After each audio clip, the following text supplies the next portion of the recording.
Mr. Speaker, I am humbled to deliver my first speech on the House floor today and discuss the future of our great nation. I grew up on a farm south of Quinter, Kansas that my parents and brothers still operate.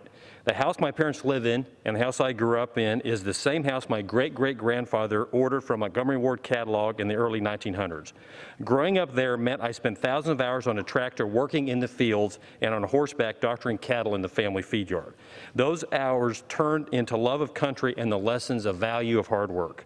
My Kansas roots run deep, and my desire to serve our country is wider than a country mile. I ran for Congress to advocate for agriculture and our conservative Kansas values. Kansans are good people who carry a pioneering spirit with them in the same way those who settled my state did over 160 years ago.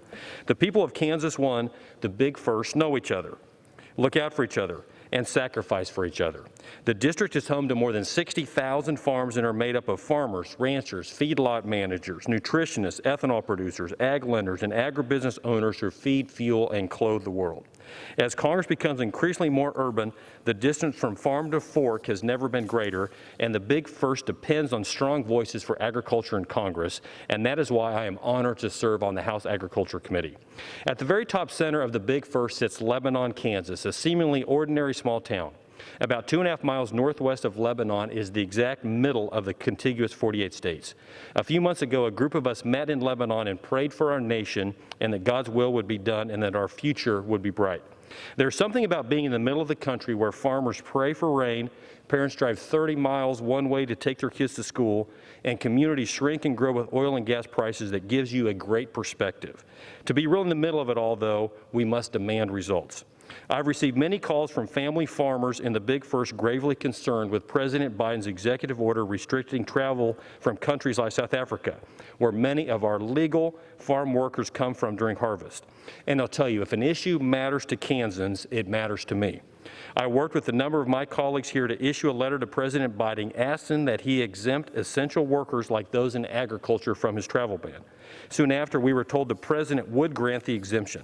But to me, an exemption to an overreaching executive order is not enough. After watching President Biden issue 25 executive orders in his first 10 days as president, more than the 7 presidents combined the last 10 days, I decided I could no longer sit idle and watch executive orders dictate the direction of this country. With no input from Congress, the executive branch was not created to legislate. Congress was. We're now up to 42 executive orders from the Biden White House. That's why earlier this week I introduced the More Accountability is Necessary Now Acts, 6 pieces of legislation promoting accountability and transparency to the administration's future executive orders.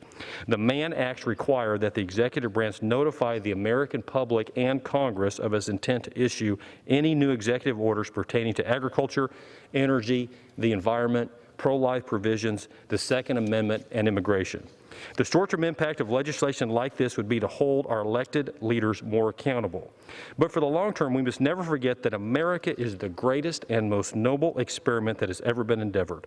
When our founding fathers used the 3 words by their Creator 245 years ago, they unleashed freedom on humanity because for the first time in history, people stood up and declared that freedoms do not flow from a king or government, they flow from God. The power of that truth can never be stomped out because it rings loudly in the hearts and minds of Americans from coast to coast and certainly in the Big First, which in many ways is the pilot light of America. In my district, the basic values of faith, family, and freedom are alive and well, and it's our responsibility to never let that light go out. I believe that we get into the middle of issues, roll up our sleeves, get to work, and do the heavy lifting, we gain better perspectives and better results. Being in the middle of it all, instead of being stapled to our desks in Washington, D.C., makes us all better and is good for America. Get in the middle of it. Stand face to face and engage. Spend time to think, pray, and reflect like I did that day in the exact center of the country. I promise you will gain a better understanding of where we need to go as a nation. I did not run for Congress to be a caretaker in the slow demise of America. I ran so I could fight and work to make it stronger. That's what I intend to do while believing that our brightest days are yet to come. I yield back.